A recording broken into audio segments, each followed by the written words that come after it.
Oh, hello, gang. How's everybody doing out there? Welcome to the Friday edition of Burn It Down with Kim Brown. Pardon me, my eye just started watering literally out of nowhere. So wonderful way to begin the program. So, guys, we have a lot of things to get into. And listen, this is not going to be necessarily a roundup of the latest dealings about the COVID-19 package, which thankfully was passed with no Republican votes. So aren't Democrats so proud of themselves for negotiating down from $2,000 direct stimulus relief to $1,400 stimulus relief payments without getting a single Republican vote? That is master negotiation skills right there, everybody. Well done.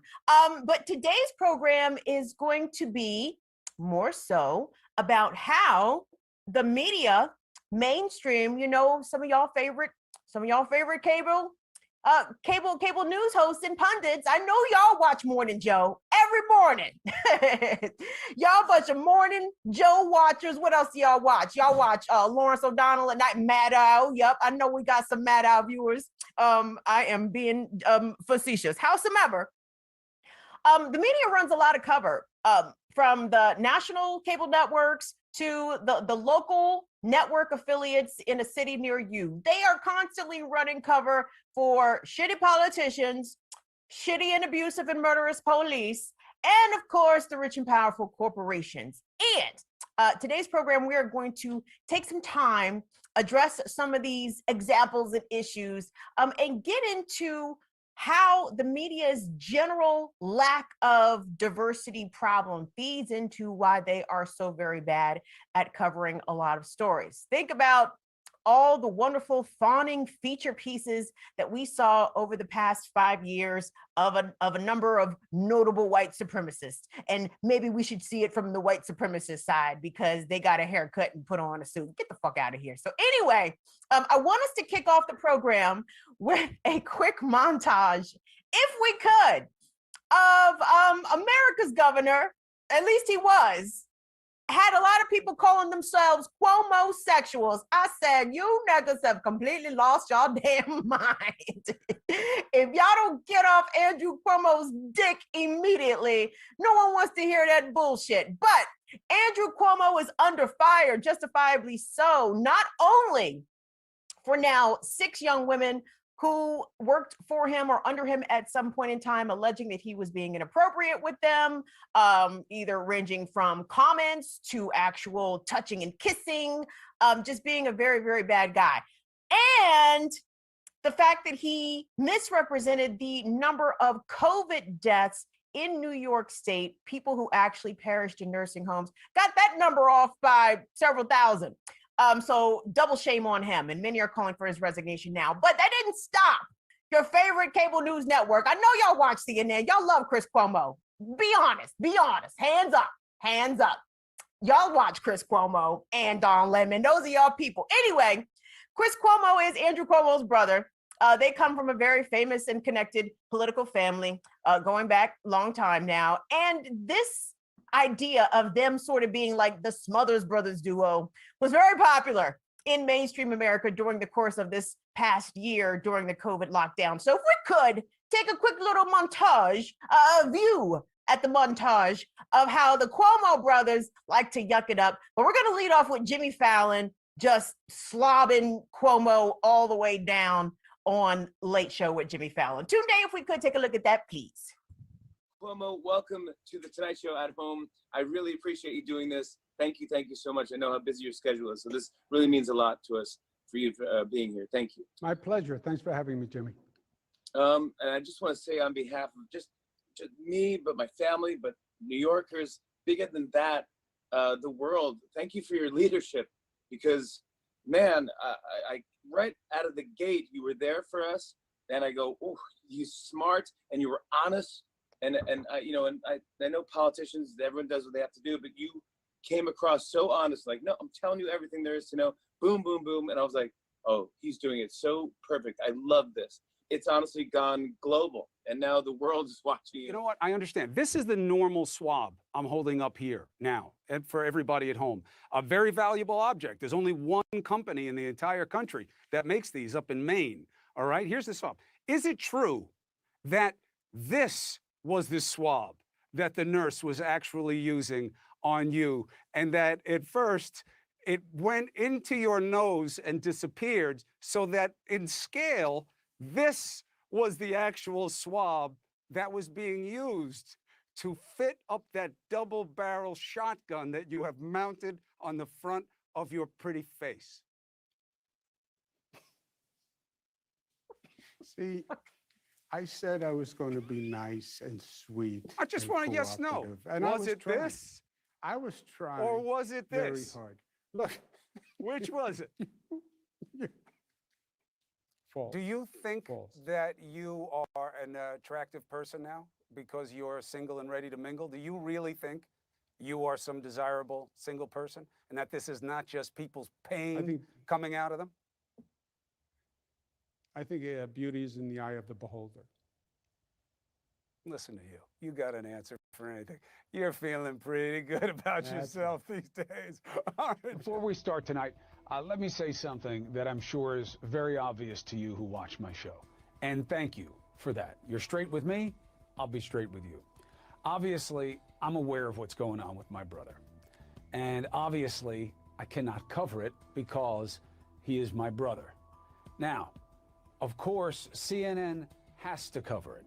They have covered it extensively, and they will continue to do so.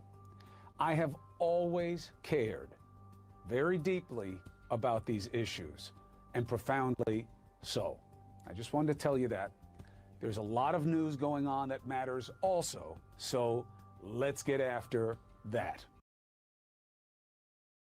I care deeply about these issues and will continue to do so. What issues are those exactly, Chris Cuomo? The fact that your brother is accused of being a serial sexual harasser, or the fact that he was playing funny with the COVID death numbers? Well, I'm so happy, you guys, to introduce my two guests who are joining me today. You might recognize these young ladies for previous appearances here on Burn It Down with Kim Brown, and also the show I used to host called Stir Crazy. We are joined today. Give a big Burn It Down welcome.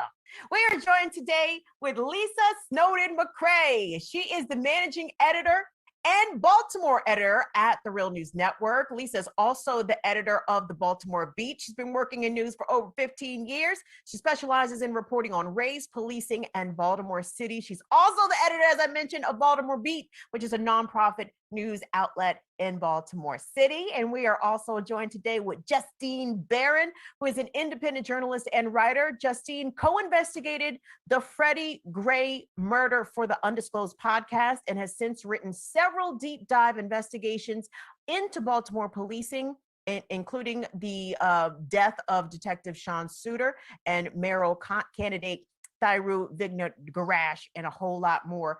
Lisa and Justine, thank you guys so much for making some time to come on here, hang out with me, and drop some elbows on the media. Thank you, thank you, thank you, thank you. My pleasure. Thank you. And let's start actually with this whole kerfuffle surrounding the Cuomo brothers, right? Like my friend Carmen referred to them like as like doing their little Smothers Brothers duo little shtick, which I kind of found to be really kind of like repugnant, despite the fact that it was widely interpreted as like being cheeky and like, oh, look at the brothers sort of riffing each other. The one brother, a prominent CNN anchor, the other brother, the governor of New York. And it was odd to me that Chris Cuomo, in that final clip of that montage that we watched, that Chris Cuomo said it was not appropriate for him to be covering issues surrounding his brother now. But somehow he seemed to think that there was no sort of conflict of interest or anything from an ethical perspective, journalistically, from him covering his brother's administration prior to the dawn of these scandals. Lisa, let me start with you, because it seems to be that the standard for journalism, like there used to be a point where if you had a conflict of interest, if there was like a family member or another sort of personal relationship involved that was a part of your beat or a part of the stories that you generally reported on, people used to like recuse themselves from reporting on stories for conflicts of interest. But No sort of self-awareness there, either from Chris Cuomo or CNN, when they allowed him to give these softball interviews time and time again to his brother, the governor of New York. Yeah, I mean, that's what happens when you kind of look at news as more of like entertainment than actually a venue to hold powerful people accountable and to educate the population. Because like, this is not something that just popped up, at least with the nursing home death. This has been a thing that's been following Cuomo pretty much since the pandemic started. So if CNN and his brother didn't know about these things, then they weren't Googling, which is a bigger problem. So these are things where like you look real stupid when you're sitting there saying, well, now we can't talk about it after you sat there and kiki with your brother. But if you had done things the right way, either aggressively report on your brother, maybe have someone else do it, because I think they got more than one journalist laying around at CNN, or not do the stick with the Q-tips and everything else where everybody was like, looking for entertainment.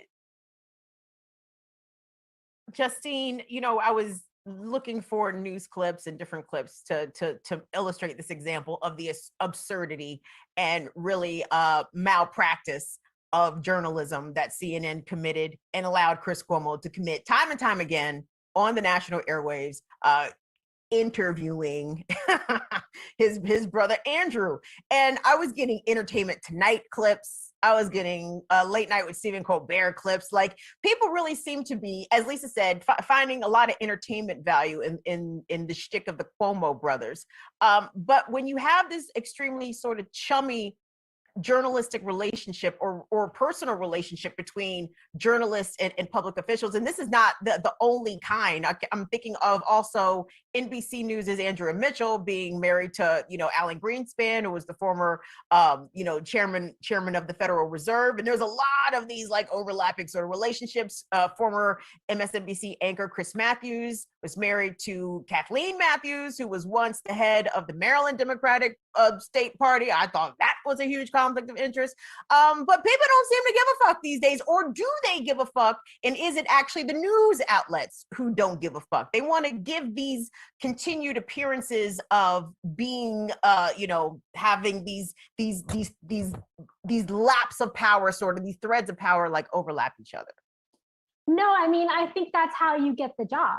Like, I think they give a fuck in the wrong direction.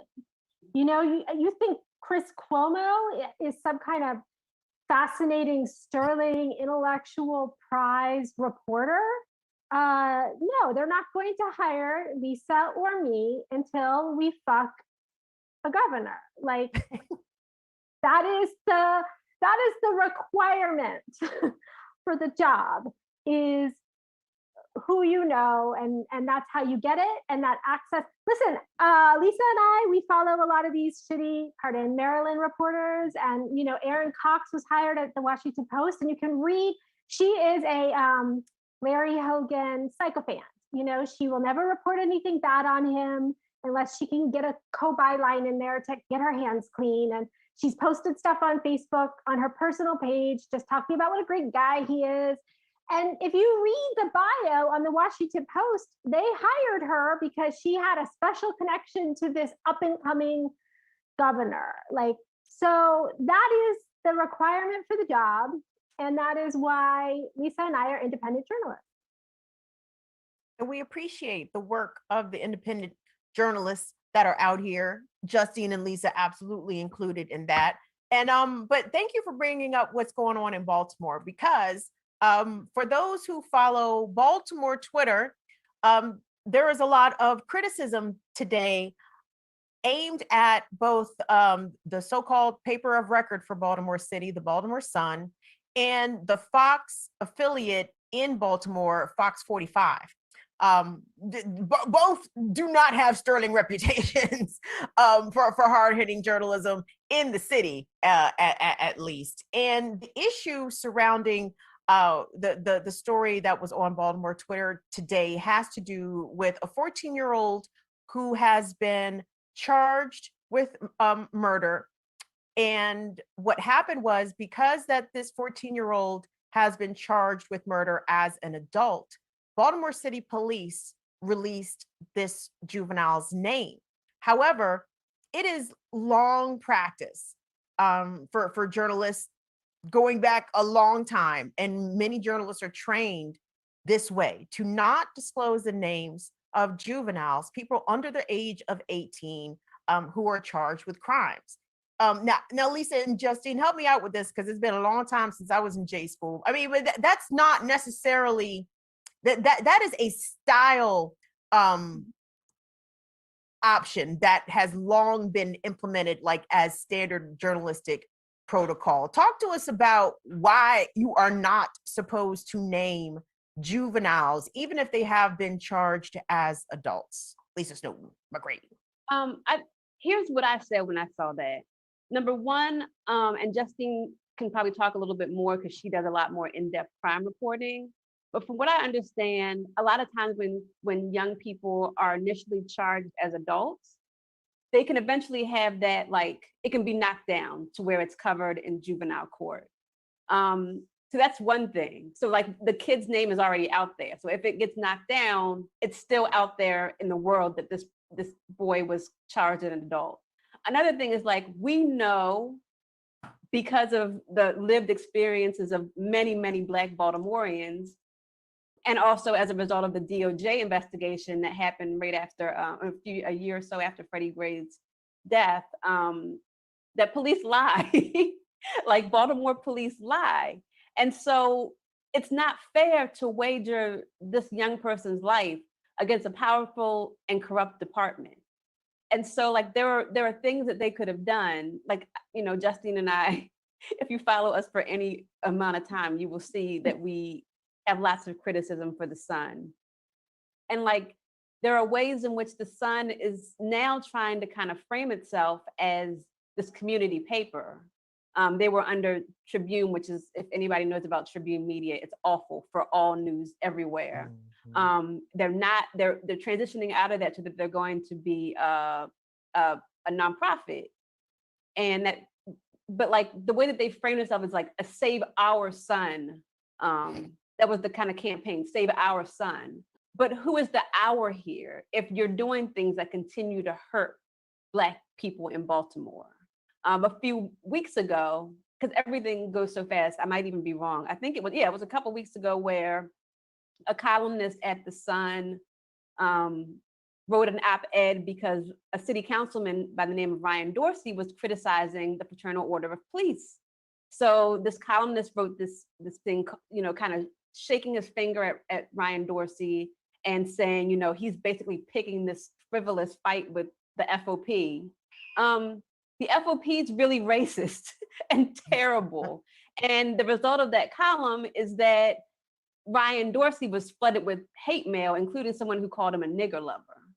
So again, it's like this thing where if you want to actually be a newspaper that serves Baltimore City, which is 60% Black, you don't publish these kind of things.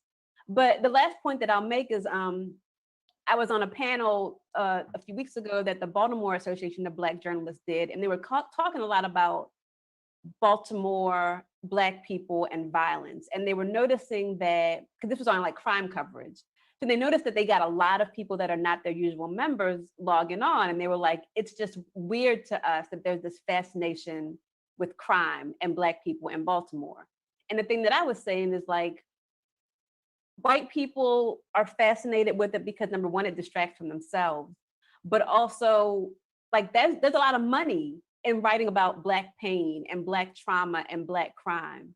So the Baltimore Sun was nominated for a Pulitzer for their Freddie Gray coverage, and they're still doing things that are harmful to Black people. So like, and there's a prominent crime reporter, Justin Fenton, who just got a book deal, and also will be having a TV deal with David Simon, who did The Wire. So there is money in writing about Black people and Black pain and Black trauma and Black violence. And that doesn't have anything to do with whether you actually care about Black people.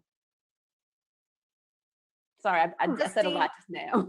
No, you said a lot of great things right there, Lisa. And I wanted to get Justine's reaction to the publishing of at least two media outlets or the disseminating of this juvenile, this 14-year-old boy's name, who is accused of murder. He's not been convicted of anything, but we do have the Fox Baltimore package. Now, what Tunde did, because Tunde is amazing at what he does, Tunde blurred out where the Fox 45 reporter actually shows the court documents naming the child. And we took out the audio where the Fox 45 reporter actually says the child's name. So guys, I want you guys to take a look at this package. Black Magic, thank you very much for your support, you guys. Black Magic just dropped us $5 to see Lisa and Justine in the house. She said this is good shit. So thank you very much, Black Magic, for your support. Tunde, if we could take a look at that Fox 45 Baltimore package where they are naming a juvenile who has been charged as an adult with murder.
Hey guys, was everybody able to hear that?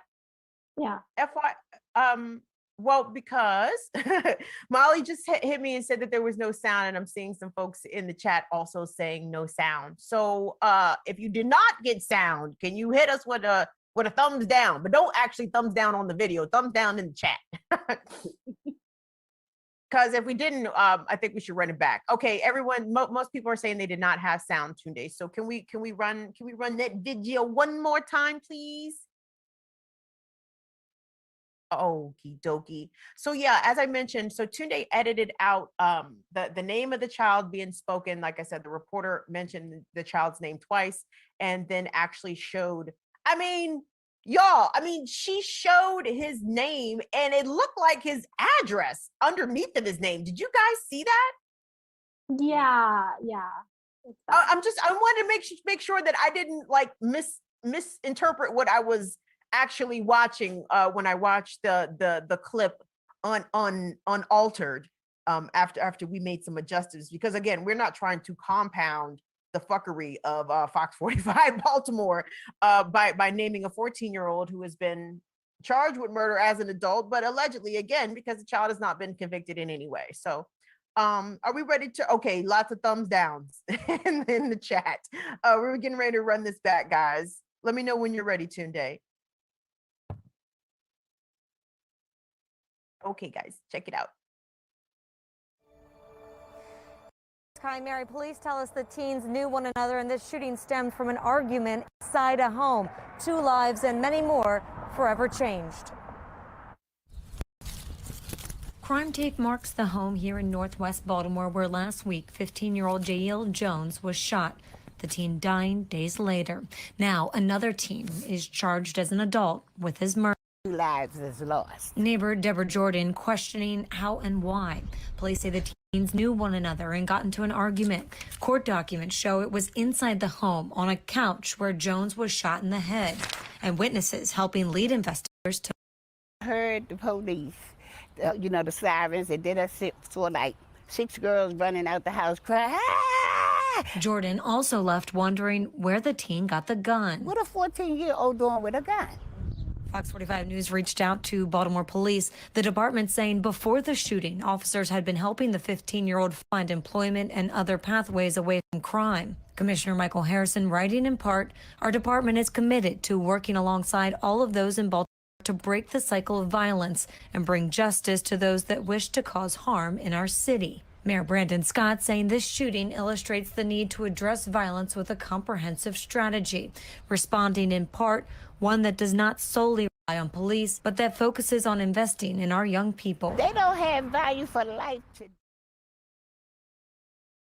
And again, that's the package from Fox 45 in Baltimore, where the reporter named and broadcast at least 3 times the name of a 14-year-old child who has been accused of murder.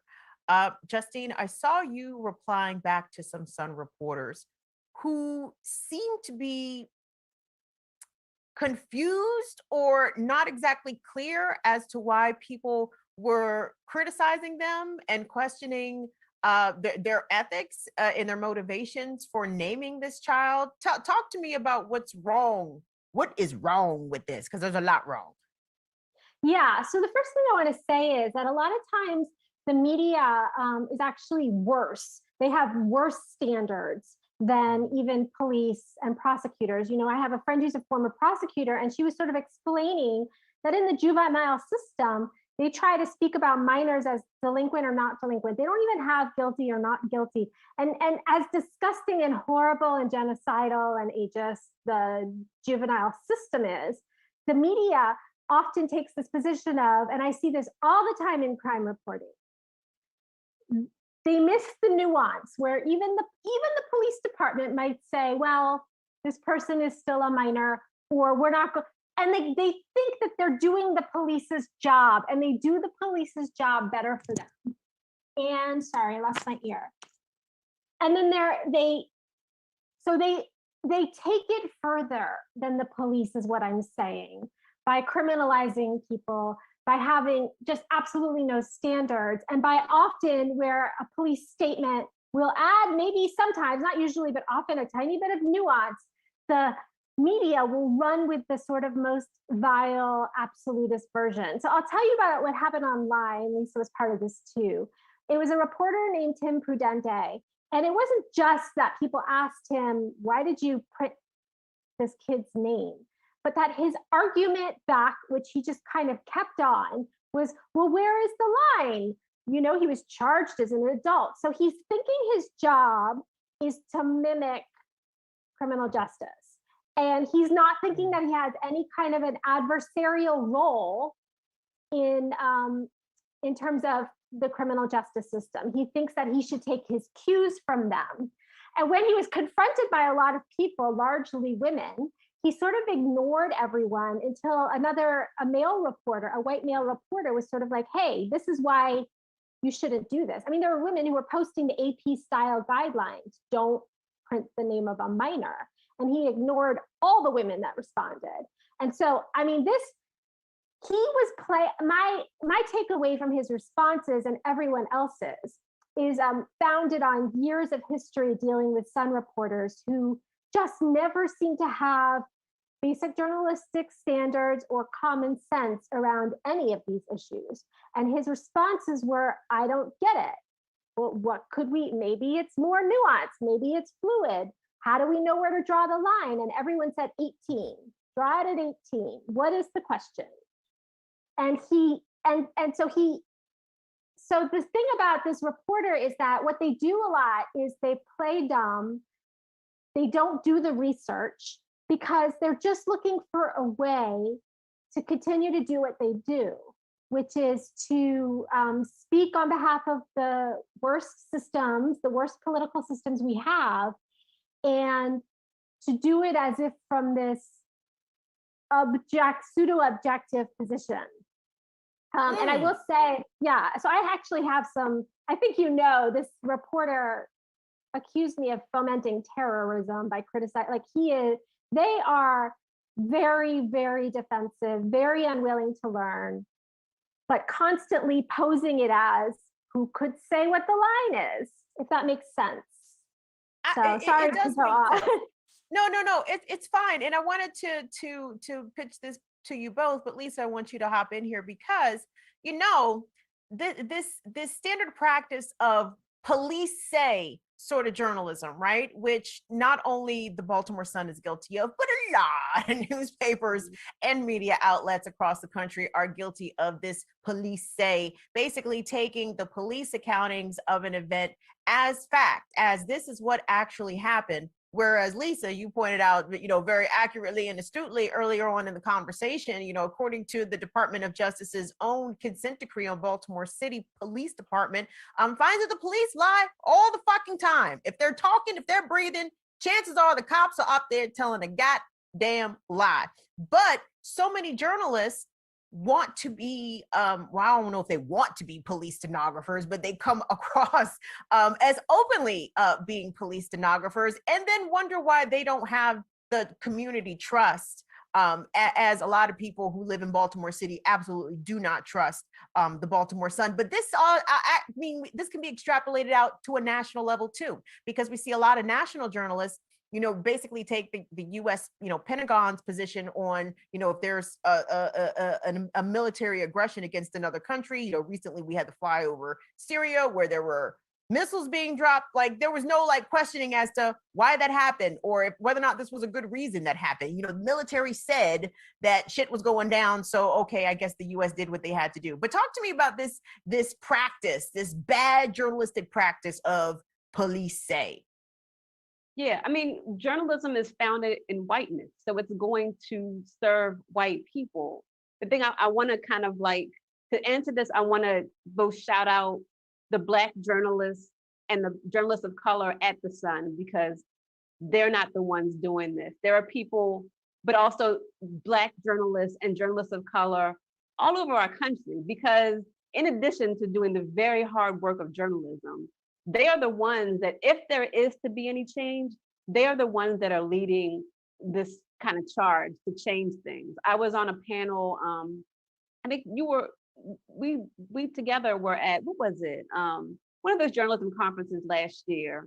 And there was an amazing panel of a variety of different journalists of color. I think there was a Indigenous woman, there was a Black person, there was a bunch of people that were talking about some of this stuff. And to me, it was remarkable that this was, I'm blanking right now on the name, but it was like a mainstream journalism outlet. And so this is now a conversation that is happening on a national stage. And it's because of the work of people that have been marginalized, having to, from the bottom up, change things to say, these are things that hurt people for no reason. So we can't just decide that police say something and that is the absolute law, because even if the good police go back and change it, the story has already been printed. The story is already out on the internet. Even if you go back and change it, there's still a copy of that story that exists in that other way. And we don't have time, but we can even go into the Sun and other places, how they will change stories and not let us know that they changed it. But just, not even going down that pipeline, if there is change happening in any degree in journalism when it comes to understanding the rights of regular people, the people that are not in power, that they need to have an equal or more important say, it's the charge is being led by Black and brown, writers, and not from the top, which still looks very white and very male. Justine, did that answer your question? Yes, you did, darling. Of course you did. Justine, I wanted to ask, because I know you did a lot of extensive reporting about the murder of Freddie Gray, and the way that the police stonewalled the prosecution of their own, with the state's attorney's office, and then there was a lot of fuckery, layered fuckery within that. But one piece of your reporting that really stood out to me was the fact that you went back to the neighborhood, you and your reporting partner went back to the neighborhood where Freddie Gray lived and tragically died, and spoke with a number of people who were witnesses, who saw things, but who had also spoken with other members of the media. And those media members did not take their stories seriously. They did not take them as credible. for a variety of reasons, but I'm guessing race and class and even some ableism in there had a lot to do with that. Talk to me about how people in the community of Baltimore after the murder of Freddie Gray really had their trust violated by a lot of local media agencies who, gave them the pretense that they were going to listen to their stories and tell their stories. But in fact, they did not do either of those things. And in even some instances had their stories distorted or misreported. Yeah, the mainstream journalists. They were independent journalists like James MacArthur, like Robert Brune, who went out there with cameras and were very serious about what they were hearing and were trying to steer the Baltimore Sun's Justine Fenton to pay attention to the people in Gilmore Homes. They were badly burned by that experience. It was a layered effort of suppressing them by reporters with different biases. There is a reporter who was married to the lead prosecutor of the case and who strung along several witnesses and promised she would tell their story and then sat on it when the prosecutor of the case decided to go in another direction. So that is like complicity real high. But then there's what the Baltimore Sun, Justine Fenton, Justin George, Kevin Rector, their approach to the witnesses is sort of more insidious in a way because they just don't believe Black people and they don't believe that witnesses that and they don't believe seniors, they don't believe partially blind people who yet had extraordinary details. In fact, one of the independent reporters that were taking them seriously, Robert Brune, relayed a conversation with Justine Fenton where he said that they sort of had cognitive dissonance, that was going on in the community. And this is because all of their reporting comes from officials. There are I'm full up on stories I could tell you, and it has not stopped. They have not learned a thing. Fenton has written a book on the Gun Trace Task Force, one of the most corrupt police departments in the city. He has learned nothing. His book is told from the point of view of the FBI and police officers investigating. The only witnesses are people that were sort of FBI stamped and approved. And there's no apology in that book for his own reporting 10 years ago, where he sold the Gun Trace Task Force stories as fact. He played a role in putting these people unfairly in prison. I have the stories. He did it. How do you get a big book deal 10 years later and not say mea culpa? I was part of this. I was believing the police. So I have not seen any change since the Gun Trace Task Force. I see people profiting off of it through the same lens, if that makes sense. It's rough. Hold on, Lisa, did you know this? Hold on, I saw that Fenton got a book deal and HBO did all kinds of crazy shit. I didn't realize his book was actually told from the perspective of the fucking cops, FBI, whoever the fuck. Cops is the cops. Yeah, the good guy cops. The good guy cops. Like he's basically doing Rotten Barrel kind of reporting, if that makes sense. I mean, Rotten Apple kind of reporting. Like it's so gullible. It's like, how did you not learn? Because those cops, the Gun Trace Task Force, lied to you for 10 years and you reported their shit as fact. He actually did. How do you then think that this other group of police officers are definitely telling you the truth? Like, I'm sorry, I'm a little aghast by that. Like, what? Yes. Lisa, let me get your take on that. I mean, because we're talking about people profiting off of Black pain, and I know we're being very Baltimore specific, so thank you very much to the audience for bearing with us, having a very Maryland, Baltimore centric sort of conversation here.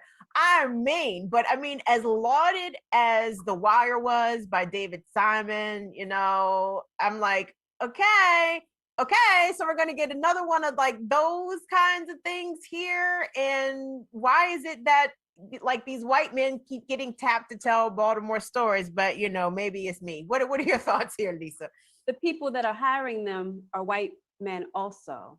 So like there needs to be a real shift in like who's making these hires. Who are we, like, a lot of times people will go from journalism school right to one of these reporting jobs to keep it, not so Baltimore centric. And that's great. You get a lot of important stuff from journalism school. They teach you basic ethics and copy editing stuff and stuff like that. But you really miss out on a whole range of life experience if that's the only way that you're hiring folks. Like, one of the things that I thought was great about The Real News is that we had such a range in the types of folks that we were working with. We were working with you, we were working with Eddie Conway, who's from a Black Panther and a journalist. Like, you need to figure out a way to have a range of people telling these stories. And we don't have that right now. We have kind of the same kind of people hiring the same kind of people. And so those people will naturally, you don't have the same skepticism of police if they can literally kill you tomorrow, or if they have held up, your cousin, or stopped your mom because she was, for whatever stupid reason. Like, journalism is very, very white, and it's extremely white at the top. And that's the thing that has to change. That's the reason why I started the Baltimore Beat. It's because I was like, all right, well, my mouth is too big for me to work at a mainstream news outlet. And also I need to create in myself another Black journalism executive, because nobody, I'm more than competent enough to do it. But because of the way things that I say, I know that it means that I'm not as hireable. So I knew that I had to kind of create my own thing. And I think that there are also more and more people that are doing that. And you doing this show, Kim, is a valuable asset to everybody. So that's the way that we kind of hopefully get around this system. Well, Lisa, first of all, thank you for saying that. And second of all, thank you for placing value on my show by retweeting it to your audience and to your followers. Like that I appreciate that big time, very much so. So thank you for letting me know that you find the value in what I'm doing by sharing it with your audience. And that's a big fucking deal, in my opinion. But Lisa, you bring us back to another point. Tunde, on the doc, can we just run through the visuals with the bees? Because there have been so many studies, you guys, conducted, audits done on diversity or lack thereof in a lot of newsrooms, in print operations, and in online publications, also in radio and television. The numbers are quite dire, and they only sort of fluctuate like periodically up and down from time to time. I think it's B1 today. It starts out.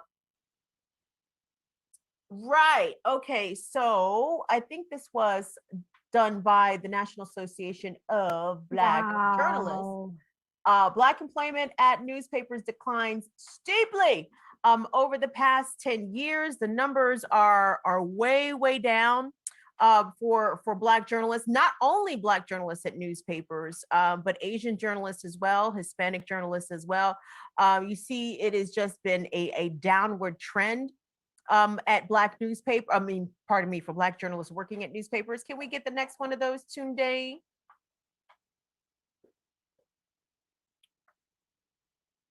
NPR's Code Switch did a pretty comprehensive detailing about how the modern newsroom is stuck behind the gender and color line. And that reporting went on to detail, hold on, I just had it up and I was looking at it, and now I don't see it. But basically, the numbers are down. Nationally, Hispanic and Black and Asian women make up less than 5% of the newsroom personnel at traditional print and online news publications, according to the 2016 data from the American Society of News Editors. Oh my goodness. Now, if you guys really want to get depressed, look at the numbers for Black people in management positions in newsrooms.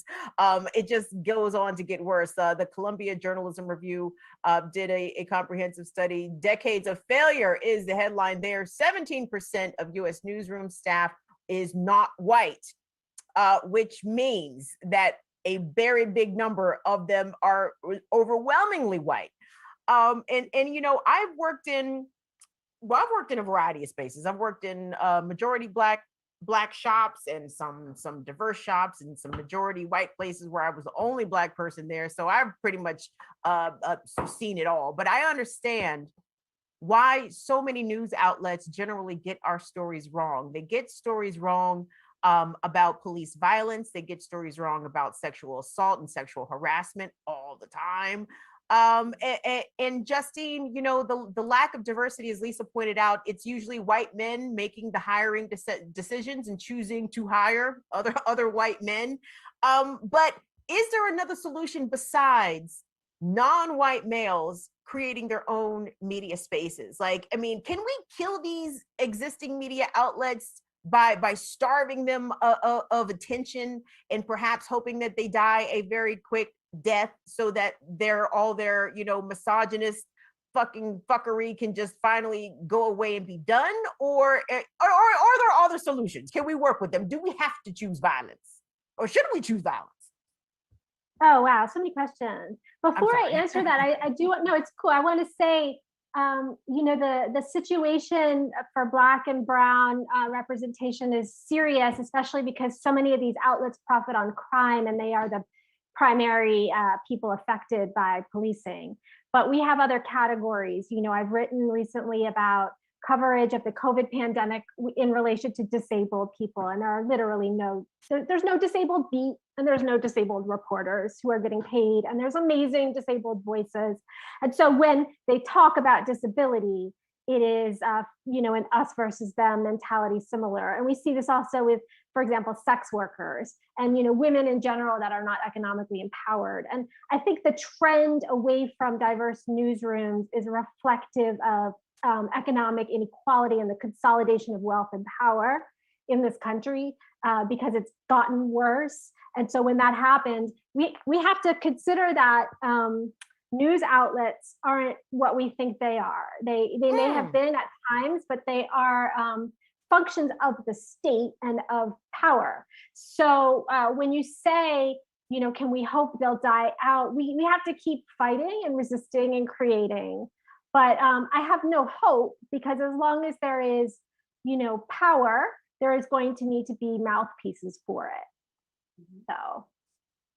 Ooh, that's very powerful. Lisa, follow up with that if you could. I mean, Justine said that the news outlets are not what we think that they are, or would think that they should be, which is 100% correct. We have sort of like have this romanticized idea of the objective journalist, you know, covering the story passionately, but without, you know, picking sides, so to speak. But that's not the reality of this industry. No, and I think that a lot of those headlines, I actually contributed to that Columbia Journalism Review story I wrote about the Sun.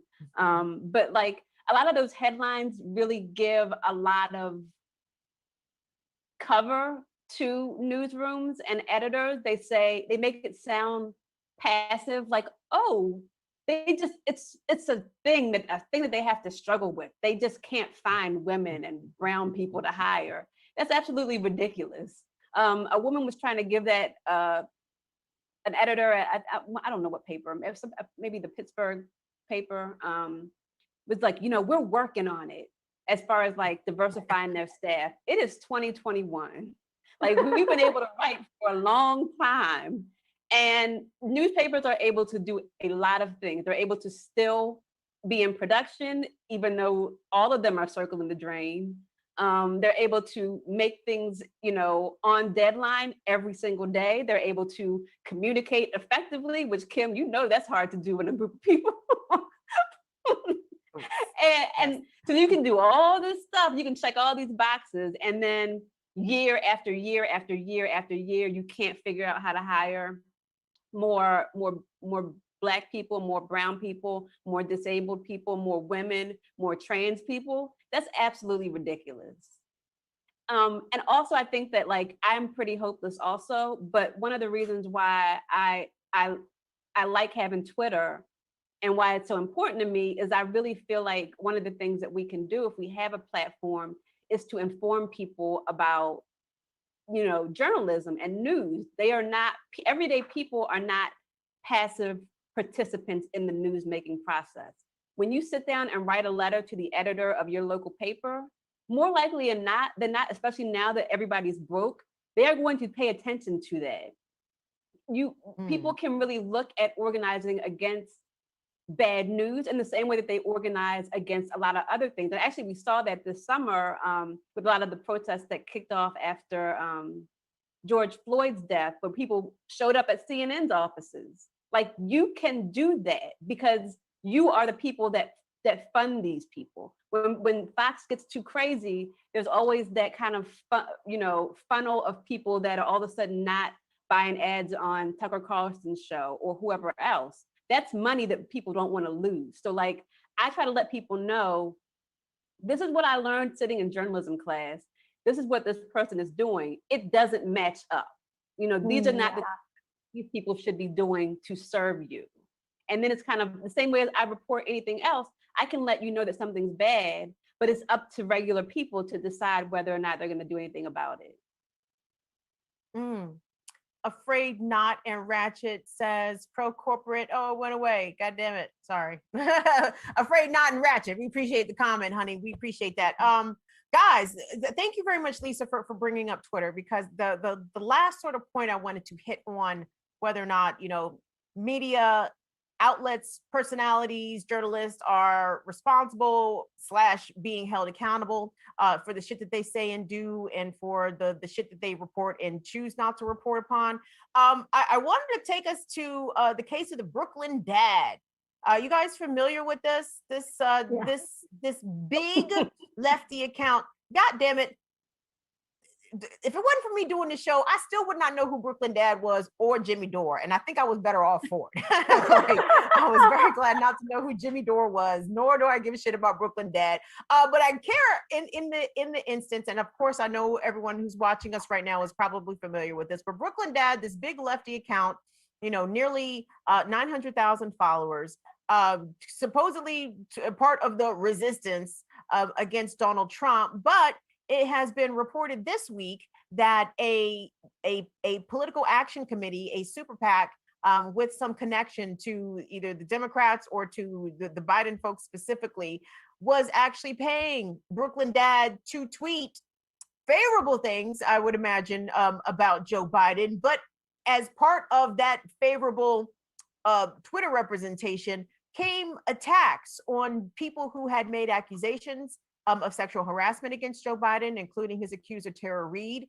And Brooklyn Dad also undermined or attempted to undermine the credibility of some of Andrew Cuomo's now accusers.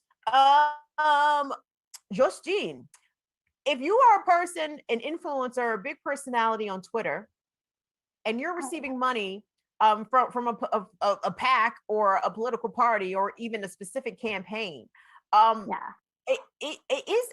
you to disclose that to your Twitter followers, or do social media influencers perhaps don't have the same sort of responsibility as a journalist, or do they have the same sort of responsibility? What is your take there? No, I don't care. I mean, there are standards. This is a sponsored post. Sorry, I think there's just a lot of Democratic operative accounts, like a lot, and they have the same flag that the Trump paid accounts had, like they have an American. It's crazy to me. I see it on stories about Cuomo. Brooklyn Dad is just a small piece of a big issue. There is a lot of social media paid brainwashing happening from the Democratic Party. I am sorry. I literally think it is as bad as it was with the whole Russian bot story. So I think, should he have to disclose? No, I don't think he should have to disclose. I think most of us could sort of tell this guy sucked. But I think we need to talk about the Democratic Party spending this much money to trash female victims coming forward. That is the uncomfortable conversation people don't want to have about the Democratic Party, which is not great for anyone that is marginalized or harmed if you speak against their power. Yep. Totally. Lisa, let me get your take on Brooklyn Dad and other people that are paid to shit post from a political, agenda there, either for one party or the other, or one candidate or the other. I mean, what is your take on that? I mean, how important is transparency there, or are people on social media not entitled to know if their influencers are being paid to post in one political direction or the other? I mean, it's unfortunate, but like I think that no matter what, whenever humans invent something, we're gonna immediately figure out how to fuck it up and be like use it for the worst possible thing. So that applies to the internet too. Like the internet is just like a wild no man's land right now. And so people have been able to get away with it. But I mean, I do think that you should have to have a disclaimer of some kind. Like I know that there was a whole thing on Instagram when folks had to like post if you're like, you know, drinking those skinny teas that give you diarrhea or whatever, you have to say this is from the diarrhea skinny tea folks, or you know, whatever it is. But that's like the bare minimum. But again, we run into the same white person problem where the people in charge of Twitter, the people in charge of Facebook, people that I can't say for sure for YouTube, but like these are white people. So they're like the least harmed by any dangerous information being put out on the internet. So they're going to drag their feet. You know, you saw how long Donald Trump sat on Twitter and like, you know, stirred up violence every day of his presidency, basically. So I'm also not hopeful that it'll happen. I think people, again, it comes down to like hoping and praying that regular everyday people are able to sniff out bullshit, which I mean, honestly, people are usually, eventually, but it would be good if we had other measures, but I just don't see that happening right now. You know what? I want to see. Oh, sorry. No. Go ahead, Justine. Real fast. You know how they say Russian state sponsored for under RT's Twitter account? Mm-hmm. You know? Yes. All the media. Let's get who's sponsoring all the media. Let's get Jeff Bezos under the Washington Post account. Yeah. You know? Let's get all of that. That's where I would start, rather than Brooklyn Dad grifting for $30,000 for a bunch of idiots. Sorry. No, you're right. And guys, you know, and that's sort of like one of the last points I wanted to leave off with in terms of the responsibility of news consumer themselves, right? So, you know, I hate to even throw Fox News into the mix because Fox News is so, you know, such an on the nose example of, you know, motherfuckers who could care less about, you know, thorough reporting, about reporting the facts or putting shit in context. They have a very specific agenda. They have a playbook. They've been running the same plays for like 20 years now, like Fox and the whole rest of the conservative news machine on the right. You know, we kind of know what they do and what they are capable of and the extent to which they will do that shit, right? So I sort of even just ignore them because I already know what kind of time they are. But we have these outlets like the Washington Post, like the New York Times, like, you know, CNN, Cable News Network, MSNBC, that will straight play in our faces, like, and tell us, you know, that, you know, we are listening here to the objective expert on X topic, right? But at the same time, still very much promote a pro-militaristic, pro-corporate agenda to the American people, to their audiences. But what is it that the average person who wants to be informed but understands that they're getting a great dose of American corporate propaganda when they watch cable news and read the Washington Post and the New York Times, et cetera? Like, how can people be more savvy, more sharp, more discerning news consumers, in your opinion? Lisa, let me start with you. It's a good question. I mean, part of it, I think, is going to be really searching out folks, which isn't an easy thing to do. You know, like, I'm so glad that, like I said, you're here and people have found you and stuck with you. I want to say, I wish that in schools, like a lot of the education that I got in journalism school, I wish that we just got in like high school to be like, this is what journalism should be, even if you're not ever going to go into journalism, because everybody is going to take in the news of some kind.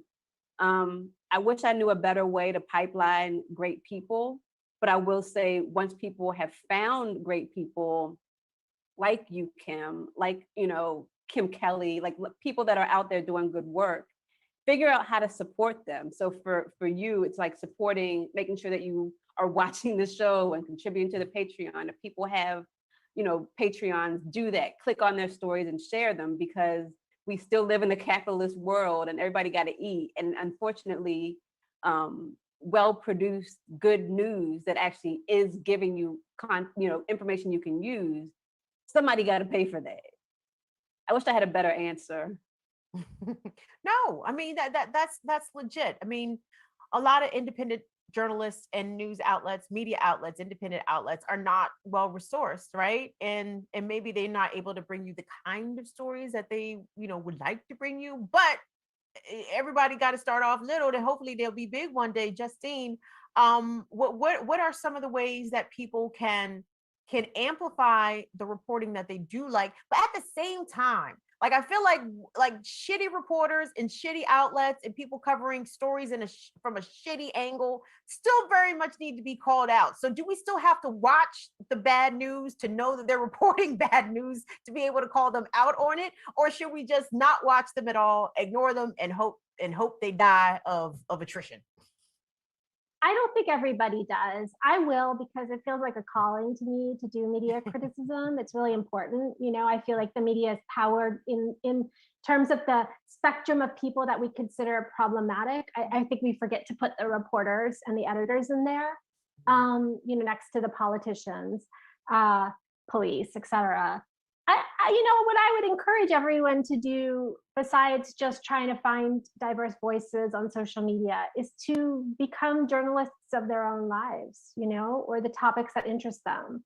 I don't think the so-called profession of journalism it has a history that is bound up in the history of our racist, sexist country. And it doesn't have to be a specialized skill. Journalism is telling the story as best you can, with as best of a relation to the facts, and your own personal bias, which is unavoidable, plays a role for everyone. So I think people reporting their own stories is what I would like to see more of, whoever you are, whether that's blogs or social media. I don't think everyone has to consume. I think there's a lot of over consuming happening. I would like more people to report, Like that idea. I think we definitely need more citizen journalists. And of course, here on Burn It Down with Kim Brown, we try to amplify the work of independent journalists, people who are out there streaming live events and getting them from the angles and from the perspectives of people that most mainstream outlets are not going to get. So guys, if you guys know any more independent journalists, send them our way, because we would love to talk to them and find out what's happening in their town and what's not being covered, most importantly, by the mainstream and even local network affiliates where they are. So yeah, let us know. But ladies, thank you both so much for making some time to talk with me about this. I respect your opinions and your work very much, and I know that you guys know. I mean, because there are solutions to this, right? Like the media can be better, but they right now are very much in defensive mode when they are being told that they aren't shit. And when I say media, I mean I'm talking about mainstream outlets, but of course you guys are doing the work of independent journalists, which is extremely important. And thank you guys for amplifying what we're doing over here on Burn It Down with Kim Brown. So much appreciation and love to our guest today, Lisa Snowden-McCray. She is the managing editor at The Real News and the editor of the Baltimore Beat. And we've been speaking with independent journalist and writer Justine Barron. Guys, thank you. You guys have been missed, by the way. Part of the reason I reached out is because we had like requests, like people was asking, like, when is Lisa and Justine going to be on? And like at separate points in time, people were asking about y'all. So I'm glad that you both were free today to join us for this important conversation. You got my number, so anytime I'm happy to come on. I love this show. I just want everyone to watch it. Thank you guys so much. And listen, we're going to come back on because Lisa, Larry Hogan is probably going to try to make a presidential run. And I know you got receipts in time for Larry Hogan. And Justine, you're out in California, and we know that Gavin Newsom is about to get replaced by one of the Kardashians. So, I mean, the shit is crazy right now. Thank you, Kim. Thank you, audience. Thank you, Justine. Thank you, Lisa. Thank you, guys. Hey, we have got a lot of activity. Poppington in the chat row. Thank you so much, Black Magic, for your super chat, love, honey. We appreciate that. Liu Kang, who else has seen in here? Corny the SLP, Dr. Paul 77. Who else? Yep. Afraid Not and Ratchet. Guys, we are going to have some cool shows coming up for y'all next week. We have spoken with previously on the show Seattle City Council person Shama Sawant. She's the only socialist member of the Seattle City Council. I believe she's going to join us next Friday because she has introduced a bill to the Seattle City Council to ban the use of chemical munitions by the police, right? And we're trying to also get this scientist who is also an activist who has been doing extensive research into how the use of tear gas and pepper balls and all that fucking nutball shit that the police was just shooting at people all willy-nilly in cities across this country last summer as a result of the, Justice for George Floyd and Breonna Taylor and Ahmaud Arbery marches. That shit is not only fucking terrible for your health, it is shit for the fucking environment also. And the cops need to really stop doing this, but it appears as though police in at least some cities, at least Washington, D.C. being one of them, where the Democratic Mayor Muriel Bowser actually did tell Metropolitan Police that they could not use chemical munitions anymore. But guess what? They kept using them shits. So we're going to talk about that next week and a couple other tings on the agenda. Yes, she is a fighter. What's up, Chuck Diesel? Oh, wow, Chuck Diesel, that was really nice of you, honey. Thank you, Chuck Diesel. That is extremely kind. Oh, shit, Northern Witch. What y'all trying to do? Y'all trying to get me take something off up here? What's going on? Why y'all throwing money in my direction? Y'all must want to see a show. Thank you, Northern Witch. You are so kind, and I so appreciate all y'all's support, and it really, truly means a lot. So join us again Tuesdays and Fridays right here, guys, 5:00 Eastern time. Please tell a friend, bitch, and tell them that they need to hit subscribe to this channel because I am grumpy that our rate of subscribers has slowed considerably, and I am perturbed by the entire situation, but guess what? I am very appreciative and grateful for the support and love that we do have by y'all who show up here every Tuesday, every Friday, rep for us. We appreciate that. We will keep repping for you. Don't forget, hit us up on Patreon. I didn't do a pre-show song today. I will make up for that next week. But patreon.com/BIDWKB, BIDWKB. We're very appreciative and grateful to our patrons as well. So guys, that is it. Don't forget, I don't give a fuck what state you live in, okay? I don't give a fuck if your state is trying to be nutball fucking crazy and reopen like the state I live in is trying to do, okay? The COVID-19 virus is still very much out here jumping on people, still killing people. I do not want it to jump on you or kill you or leave you in a state of distress. So please continue to wear your mask. Continue to wash your hands, continue to social distance, and don't listen to these nutball ass politicians talking about the shit is fucking over. The shit is not fucking over. So keep that in mind. So please be safe this weekend. We will see y'all on Tuesday. Love you guys. See you later. Bye-bye.